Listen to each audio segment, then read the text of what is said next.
Now, while Nintendo themselves are keeping the developers' names a secret, I think it's safe to assume it's the same team that worked on Super Mario Odyssey. Donkey Kong hasn't had a new 3D game in over 20 years, so it's nice to see him back in the spotlight. And just like Mario Kart World, we get Seth Rogen Kong. Gonna lie. I grew up with the Kevin Bayliss design, so it's gonna take some time for me to get used to this one.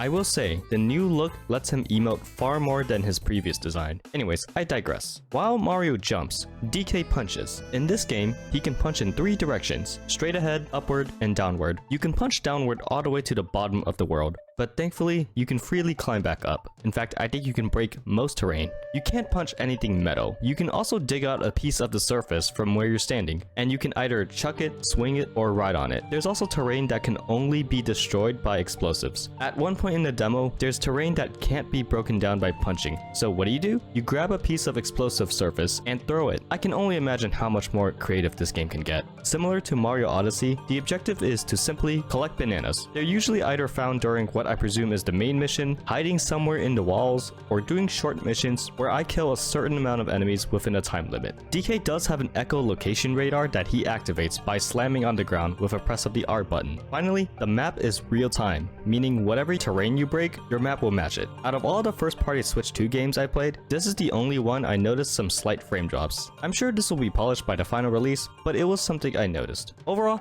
I liked what I played here. It feels like a combination of Breaking Blocks in Minecraft and Incredible Hulk Ultimate Destruction. DK felt good. Punching terrain in multiple directions was satisfying. Not much else happens in this demo. I eagerly await to see what the team cooks up next.